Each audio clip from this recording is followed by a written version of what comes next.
back in the days, one of the brethren, you know what it is, alright? Like I said, ladies and gentlemen, I was gonna have a special guest, and he been up here a while back, and he coming back here because he got a special project he working on, you know what I mean? So I definitely had to come through, let him come through and bless the Yak radio station again. But this time we're gonna be a little bit more calm, right? Last time he was turned up, you know what I mean? He was all the way up. But this time we're gonna be a little bit more calm down. So ladies and gentlemen, you know what I'm saying? I definitely gotta introduce my brother, go by the name of DJ Scripps. And today he's gonna be here representing that Haitian Polo documentary. How you guys doing? How's everybody doing? Shout out to my man DJ Haitian Lover. You know what I'm saying? Thanks for the invite and thanks for everything. You know what I'm saying? So we here now. We're about to delve into the Haitian Polo documentary and what's so special about it. Definitely. I see a lot of buzz. I see you in a lot of radio stations. I see you in a lot of events, a lot of parties. Definitely giving us a lot of promotion. So let the people know exactly what is the Haitian Polo documentary. Well, you know, the name is the title is a little bit weird, but you know but there's nothing weird about it. If you're from that particular era, you'll understand. The Haitian Polo documentary is basically it's a film that's based on the young Haitian experience in Brooklyn, New York during the 80s and the 90s. That's basically what it is. To put the title together, I gotta break it down to y'all, you know what I'm saying? Basically, we know, all the Haitians know about Haiti and everybody else know about Haiti, especially all the crisis Haiti been facing lately in terms of, you know, the earthquake and the government and everything that's going on. So Haiti, obviously right now is worldwide. It's in everybody's apartment, everybody's home. Everybody know about, you know, the president. Everybody know about the catastrophe that took place. So it's basically a brand. You know, it's a brand. Chris Brown wore the T-shirt. You got doing Wade in Haiti. You have all these people. So Oprah, everybody. So we know that. And then you have, you know, the Polo itself. The Polo, obviously, you know, I'm into clothes and stuff like that. I'm into designer brand. Ralph Lauren is one of the most influential, iconic, you know, designers, American designers. Most definitely. America ever, you know, produced. So putting Haiti, you know, and the Polo together and coming up with a title is very special. Special in so many ways. One of the reasons why it's special is because back in our time, during the 80s and the 90s, we had to wear these things in order to be able to survive on the streets of New York, in order to get accepted, in order to get assimilated into this particular culture that we in right now. Way before the Zoe pounds, way before the word Zoe was common. You know what I'm saying? Correct. So that's what's so special about it. Definitely, that's what's up. That's a real definition to anybody who always been wondering about the Haitian Polo documentary. Growing up in the 80s and the 90s was a completely different era, a whole different type of vibe.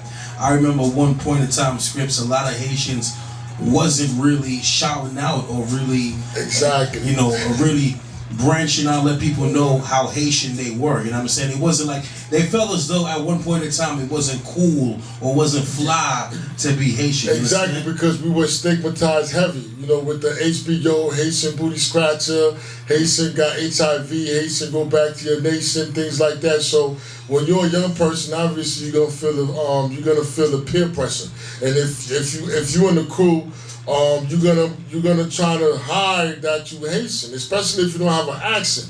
Like me, I couldn't hide it. I had a big accent. You know what I'm saying? You still do. My accent was heavy. You know what I'm saying? And yeah, you know, I couldn't hide the fact that I was Haitian, and it's something that I had to embrace. You know what I'm saying?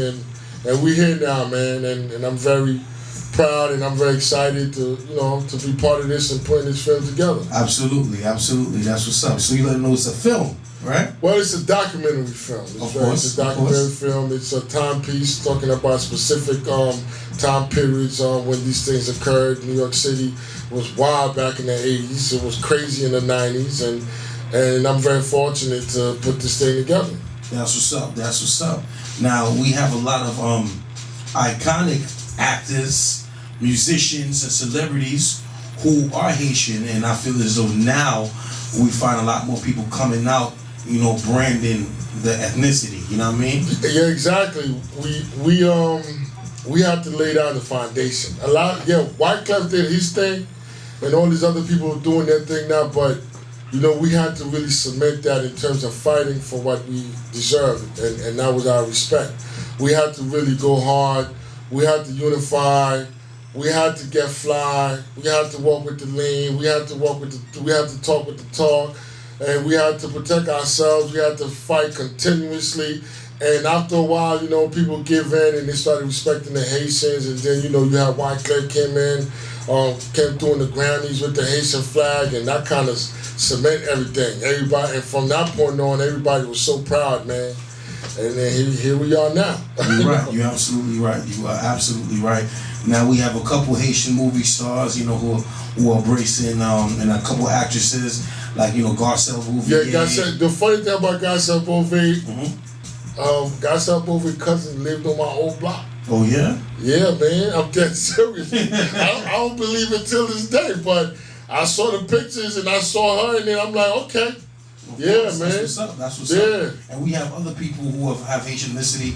We have, you know, we have GPP on the New York Giants. Yeah, we have Harpier. Yeah, we have Harpy. Yeah, we have Noel. That's in the Philadelphia, the basketball team. Yeah. Of course, Philadelphia 76ers. Yeah, 76ers, and then I think that, and I think if I'm not mistaken, even Blake Griffin. Yeah, Blake Griffin is of Haitian descent also. Even Max B. He's of Haitian descent. Exactly. So we all over. It's kind of like we're spreading out right now. Yes, it's like it's the takeover. And then, you know, we have a lot of young Haitian, positive young Haitians, such as yourself, myself, and other young Haitians doing things in the community, you know what I'm saying, putting that brand and cementing the brand, man, you know what I'm saying? Absolutely, absolutely, that's what it is, all right? Ladies and gentlemen, we got my brother DJ Scripts in the building representing that Haitian Polo documentary, all right? We're going to get into some music. We're going to come back and we got some more to say right here, YakRadio.com. Yours truly, DJ Shalov. I'm here, DJ Scripts in the building, Haitian Polo documentary, Yak Radio, baby, you know what it is. Yes. We are back, ladies and gentlemen, right here, all right? Yes. The weekend warm up with yours truly, Mr. Lova, and I got my good version, special friend, and guest in the building, my dude, DJ Scripts, all right? Yes. And he's inside definitely letting us know about the Haitian Polo documentary that's releasing real soon. When you dropping that, man? Well, we dropping that, it's supposed to be dropped May 27th, and we're doing the premiere May 17th at Bryant Park Hotel in Times Square. Okay. Yeah, we try. Look, listen, man. I've been here for like 30 years, man, and I've seen a lot of things, and you have to be proud of who you are and where you're from. So if you're gonna represent your people, you gotta represent your people at the highest level. Absolutely. I agree with you 100%. That's a good look, and that's definitely representing for the culture. Absolutely. Definitely. Now, as far as the Polo, like you said earlier, you said was distinctively that Ralph Lauren is one of the greatest, you know, one of the best and respected designers. And now, bringing it back to the days to the 80s and 90s, I know you must have a lot of vintage Ralph Lauren, right? What the thing is, with me, it's more like a sentiment. It's a feeling. Obviously, I left that lifestyle a long time ago. I had, you know, my parents did not play that, so I had to focus on school. You know, went to college and graduated, and you know, started, you know, my own situation in life. Took my life serious, but you know, and then you go back. You know, I went back a little bit, started looking at, you know, things that I used to wear as a kid, and I started getting hooked. Meaning, you know, every time I go online or I go on eBay, I will, you know, come across something I had, and I'm like, damn, I gotta get this sweater.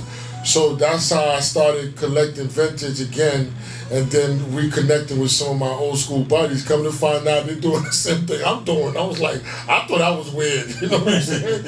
Yeah, then, you know, we started talking about how it was, and it got crazy. Now I'm up to like probably 90, 100 sweaters, 50 jackets, you know. But no, it's not. I don't buy these things to wear. It's more like a, you know, they like collectible items. You know what I'm saying? Okay. And things like that. And once in a while, I wear it, go somewhere and bring it back. You know, things like that. Throw on some style. Yeah. You know, because most of these pieces, they have that nostalgic effect to them. You know, especially the people that used to wear them heavy back in the days when they see them. You still got this sweater? And I'm like, yeah, you know, you saw me. You know what I'm saying? Yeah, man. He said, yeah, it's hungry. Yeah, you know what I'm saying? So, yeah. So that's what's up. That's what's up. These are all collectors. None of these, or any of these items for sale? Well, a lot of people forcing me to sell because I know a lot of vintage vendors. I know a few that sell stuff, and I'm trying to connect people to them. But I'm not really into the vintage dealing because it takes a lot of time. It's a field that you really have to devote time to, because what you have to understand is these materials are not here anymore. Yeah. You know, they're all over the world. They're in Canada, they're in Australia, and you gotta look for them. Yeah. And I don't have time for that, man. I work, man. You know what I'm saying? 9 to 5. Yeah, I got 9 to 5, and I'm putting this film together, so my whole time is consumed, man. But if people do need some, you know, they could check me out on Instagram, you know, the Haitian Polo documentary _ in between every word, and I'm trying to connect them to people that I know that sell these things, you know. Okay. That's a good look, because I know a lot of people might see some of the things you have and they might want to get some themselves. Trust me, a lot of people, man. A lot of people, man. Now, who you got working with you as far as the Haitian Polo documentary? Well, I have my man Lexus with me right now. He's my PR and my camera personnel as well. I have Cube Effect, which works with 50 Cent, does editing for 50 Cent, work with a couple of people at CBS. He's the main director of the film and script writer. Then I have Arlen Parker Studio, which is the audio engineer behind, you know, the scoring and the music of the film. The funny thing about this project, I didn't take it this serious. You know what I'm saying? Yeah. And when this dude started developing the project, they kept calling me like, "Yo, script, this is unique, bro. This could make you, man." I'm like, "What you mean? I'm already made already." You know what I'm saying? Like, yo, this is a dope story. And the thing about it is they're not Haitian, so if they say it's dope, then it's dope. You know what I'm saying? That's what's up. Because, you know, we went all the way back to Haitian history, trying to connect everything together to make it, you know, enjoyable and educational for the people to view. So they did a lot of work in that, and me, I collect as much vintage as possible, and I promoted as much as possible. You know, I connected it with a couple of B-list celebrities and things like that to give it the flavor that it needs to take off. That's what's up. That's what's up. Now, where did you come across this idea? Like, I know you reminisce this, you know what I mean, back in the day, but like, it's not one day you just woke up. Nah, it wasn't one day. You know what I mean? Like, something had to come to you and say, you know what? I was fed up. All these things, you know what I mean? I was fed up. You know, I'm an artist manager, you know what I'm saying, formerly. I used to run around with artists trying to get them signed, trying to get them a buzz. And I got to a point where the artists, they don't really educate themselves in the music like I do. Like, for example, I would go home, get on the computer and do research on Russell Simmons, how he started Def Jam, or do research on Puffy and things like that. And then when I noticed these artists, they're not really trying to study the game and trying to study the pioneers of the game, I got fed up, and then I started, you know, I went back to what I truly wanted to do, is DJing and MCing. Okay. As you know, I DJed with you a couple of times. Of course. I went to DJ school after I finished reading a couple of Russell Simmons books and Puffy documentary. After I finished watching some of those, I went to Jam Master J DJing Academy in the city. Then I'm like, you know what? How the hell I'm gonna get my DJ name out there, man? I mean, I don't have time. I don't promote like I used to. And then I'm in my basement. I was in my basement once.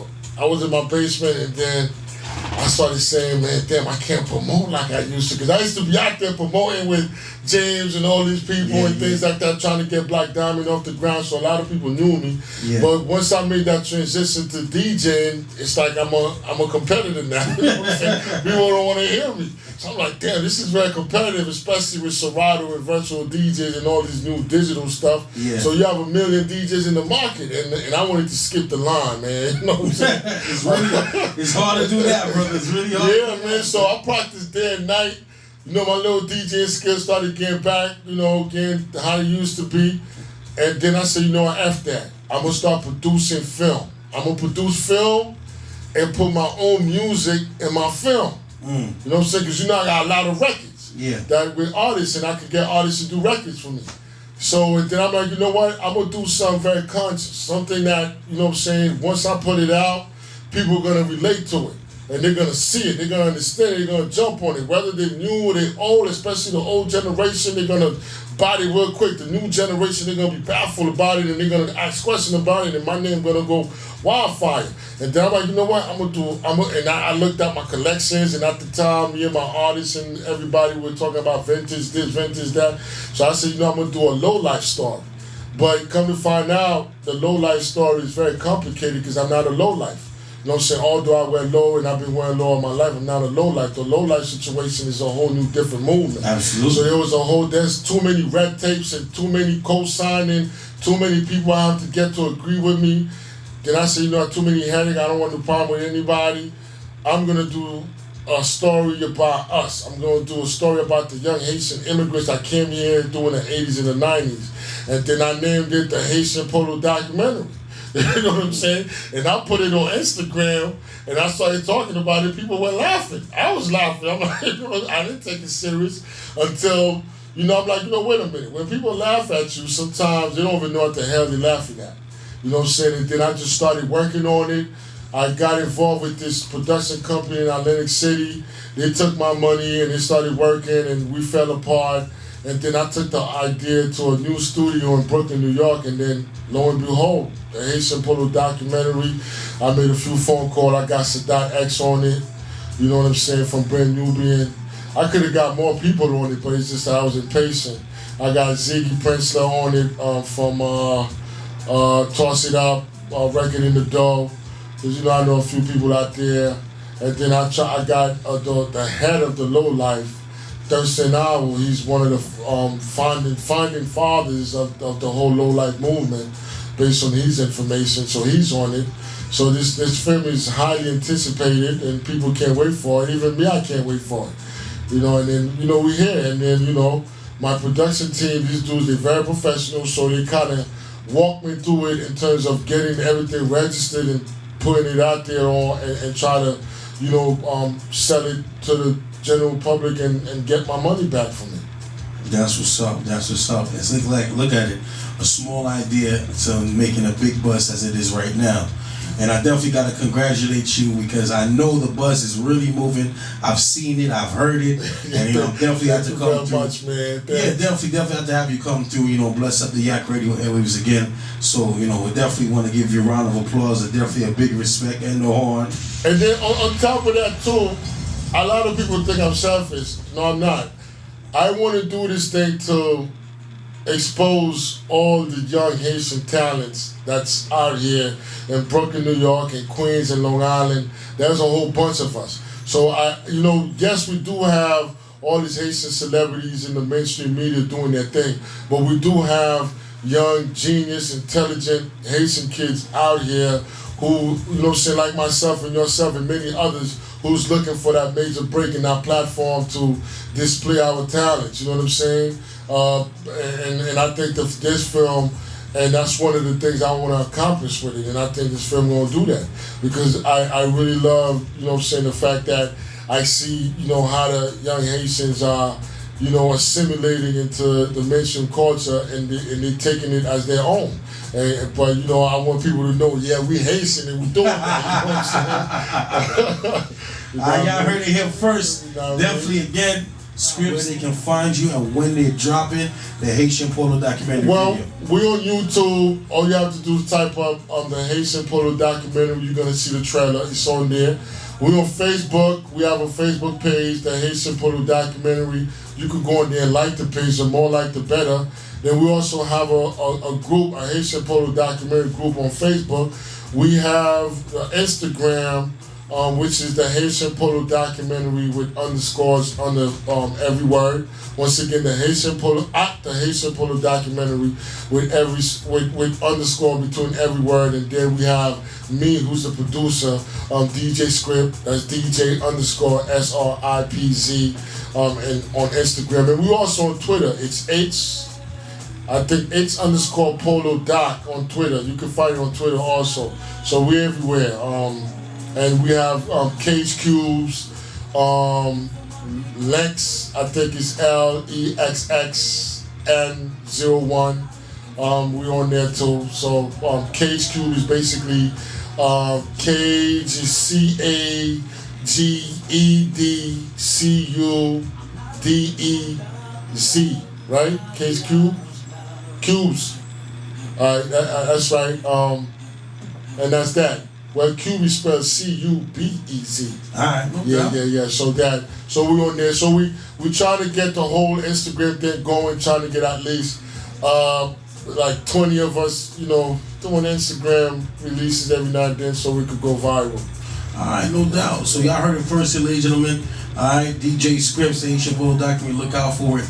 We're gonna get to some more tunes. All right. And May 17th is the premiere at Bryan Park Hotel. Yes. And May 27th, it should be released on iTunes. All right, no doubt. Pretty much, yeah. Thanks for coming through, my brother. We live. Yeah, thanks, man. Thank you very much, man. I really appreciate the fact that you got me here, man, to do this interview, man. Got to. It's only family things over here. That's right, man. Long Island University, now I mean? Yeah, you know what I'm saying? Go way back. Way back, you know what it is. LIU.